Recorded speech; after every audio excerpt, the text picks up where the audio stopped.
और अब बात योगी आदित्यनाथ की, जिनके उत्तर प्रदेश में बीजेपी का प्रदर्शन इस बार बहुत खराब रहा। इसके लिए योगी भी रोज समीक्षाएं कर रहे हैं, हार के कारण खोज रहे हैं। कुल मिलाकर उत्तर प्रदेश के सीएम योगी आदित्यनाथ इन दिनों बहुत व्यस्त हैं, लेकिन इसके बावजूद वो एक आवाज पर अपनी बीमार मां से मिलने के लिए दौड़ पड़े। योगी की 85 साल की मां सावित्री देवी ऋषिकेश के एम्स में एडमिट हैं, उनका इलाज चल रहा है। योगी की अपनी मां से ये मुलाकात पूरे 2 साल के बाद हुई। हमारी अगली रिपोर्ट देखिए और समझिए कि योगी के लिए मां के मायने क्या हैं।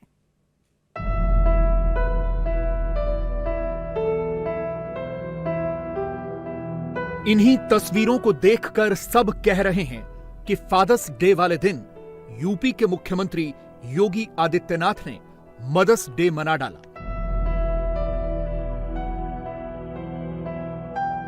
कल यानी 16 जून को योगी ने अपने एक्स पेज पर मां से मुलाकात की यह तस्वीर डाली और लिखा, मां। इससे पहले आखिरी बार योगी आदित्यनाथ जब अपनी मां से मिले थे, तब भी उन्होंने ऐसी ही मां का आशीर्वाद लेते हुए एक फोटो पोस्ट की थी और उस पर लिखा था, मां। वो तारीख थी 3 मई और साल था 2022। योगी आदित्यनाथ अपनी मां सावित्री देवी से पूरे 775 दिनों, 110 हफ्तों, 18,600 घंटों और 11,16,000 मिनटों के बाद मिले हैं। एक मुलाकात हुई थी 3 मई 2022 को योगी के पैतृक गांव पौड़ी गढ़वाल के पंचुर में, और दूसरी मुलाकात हुई है ऋषिकेश के एम्स में, जहां योगी की मां एडमिट हैं और इलाजरत हैं। सोचिए, 775 दिनों के बाद कोई बेटा मां से मिला, और वो भी सिर्फ 30 मिनट के लिए, क्योंकि अब वो बेटा सिर्फ इस मां का नहीं बल्कि इसके जैसे लाखों करोड़ों लोगों का परिवार है। उस बेटे का परिवार अब पूरा उत्तर प्रदेश हो चुका है। मुख्यमंत्री योगी आदित्यनाथ की मां सावित्री देवी ऋषिकेश के एम्स में 7 जून से भर्ती हैं। 85 वर्षीय सावित्री देवी की तबीयत पिछले कई दिनों से खराब बताई जा रही है। इसके अलावा उन्हें आंखों में इन्फेक्शन भी हुआ था, जिसके बाद उन्हें एम्स के जीरियाट्रिक वार्ड यानी वृद्धावस्था वार्ड में भर्ती करवाया गया है। इससे पहले शनिवार को उत्तराखंड के मुख्यमंत्री पुष्कर सिंह धामी भी योगी की माताजी का हालचाल जानने के लिए ऋषिकेश एम्स गए थे, जिसकी जानकारी उन्होंने ट्विटर पर भी दी थी। भले ही योगी आदित्यनाथ ने संन्यास लेकर सांसारिक रिश्तों का त्याग किया हो और वो मोहमाया से ऊपर उठ चुके हों, लेकिन जन्म देने वाली मां के रिश्ते से तो सन्यासी भी पूरी तरह विमुख नहीं हो पाते।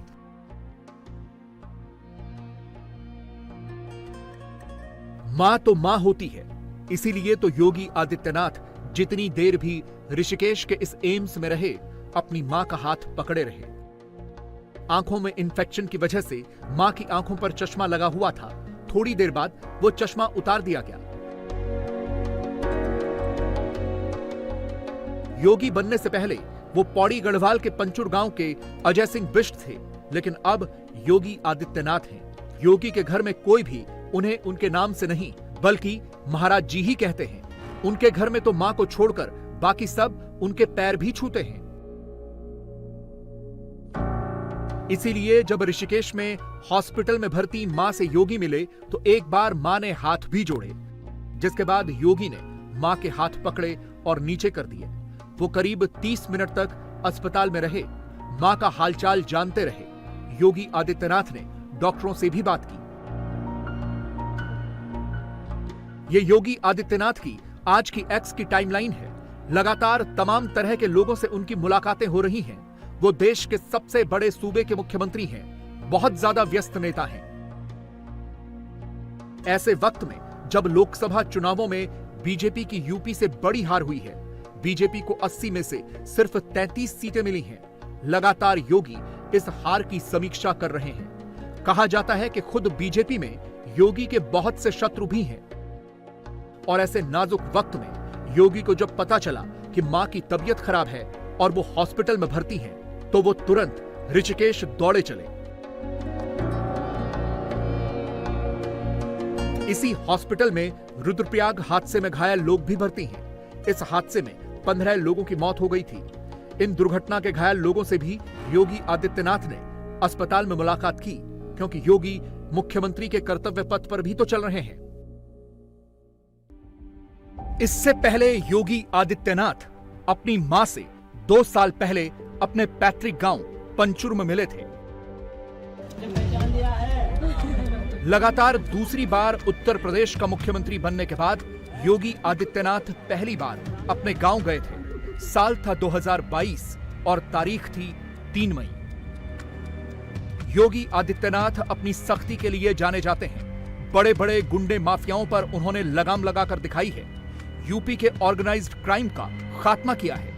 इतने सख्त प्रशासक हैं कि पार्टी में भी किसी के सामने नहीं झुकते, लेकिन अपनी मां के सामने योगी भी झुकते हैं। 2020 में कोरोना महामारी के दौरान योगी आदित्यनाथ के पिता आनंद सिंह बिष्ट का निधन हो गया था, लेकिन कोविड प्रोटोकॉल के चलते योगी पिता के अंतिम संस्कार में शामिल नहीं हो पाए और उस वक्त घर भी नहीं जा पाए थे। तब से 2 वर्षों के दौरान योगी ने अपनी मां से एक बार भी बात नहीं की। एक इंटरव्यू में खुद योगी ने कहा था कि वो पिता के निधन के बारे में मां से बात ही नहीं कर पा रहे थे। अक्सर योगी के विरोधियों का यह आरोप होता है कि इनका तो कोई परिवार नहीं है, ये लोगों के दुख दर्द का क्या ख्याल रखेंगे। योगी के लिए उनका परिवार क्या है, ये समझने के लिए उनके विरोधियों को योगी की कही ये बात बहुत ध्यान से सुन लेनी चाहिए।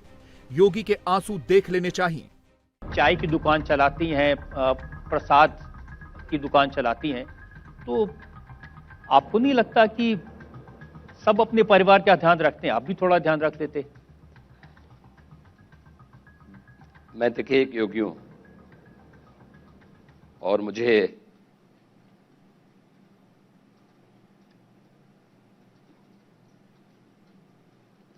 पूरे प्रदेश का ध्यान रखना होता है और मुझे लगता है कि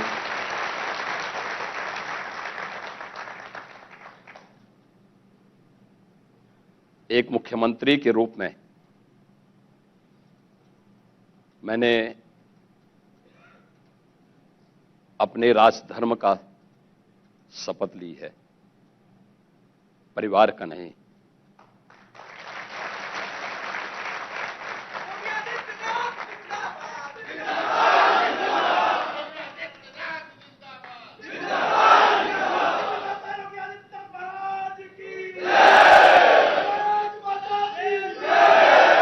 ये ठीक है योगी जी, आपने परिवार का ध्यान न रख के सन्यासी के तौर पर पूरे प्रदेश का ध्यान रखा है। अपनी बहन का ध्यान न रख के उत्तर प्रदेश की बहनों का ध्यान रखा है। योगी का परिवार आज भी उनके गांव में ही रहता है, बाकी नेताओं जैसे नहीं। उनकी बहन आज भी एक दुकान चलाकर गुजारा करती हैं। पिता का देहांत हो चुका है, मां की उम्र 85 वर्ष की हो चुकी है। योगी पूरी तरह से राष्ट्र को समर्पित हैं। वो जमाना और था जब योगी अपने परिवार के साथ रहते थे, उनका सुख दुख बांटा करते थे, मगर योगी के लिए उनका परिवार सिर्फ माँ बाप भाई बहन नहीं थे। योगी को तो कुछ और करना था, अपने परिवार को बहुत बड़ा करना था। उन्होंने यही किया। इसकी शुरुआत 1993 में हुई। उत्तराखंड के गांव से निकला एक लड़का महंत अवैधनाथ के संपर्क में आया।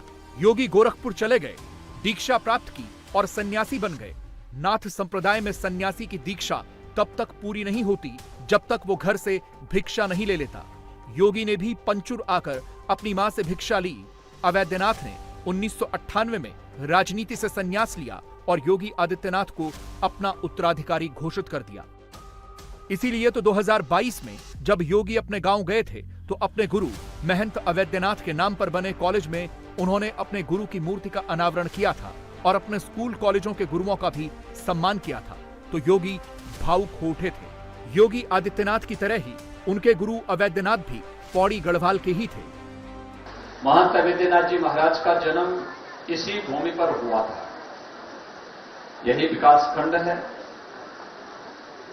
और इसी विकास खंड में ग्राम कांडी में ही उनका जन्म हुआ था।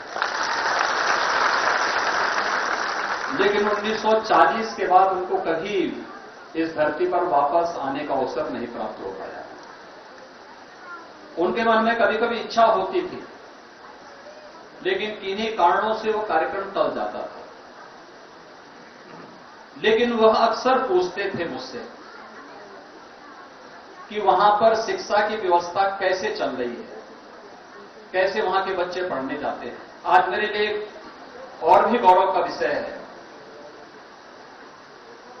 कि यहां पर मुझे अपने स्कूली गुरुओं का भी सम्मान करने का सौभाग्य प्राप्त हुआ। मैंने पहली से 9वीं क्लास तक यहां पे पढ़ा था,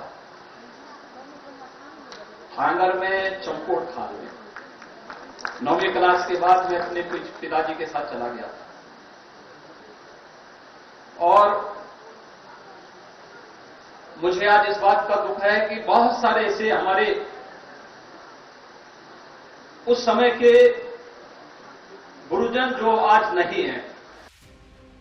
1998 में ही योगी की पॉलिटिकल एंट्री हुई। योगी नेता तो हैं, मगर साथ ही सख्त प्रशासक भी हैं। संत, महंत, बाबा, महाराज जी, योगी की यही पहचान है।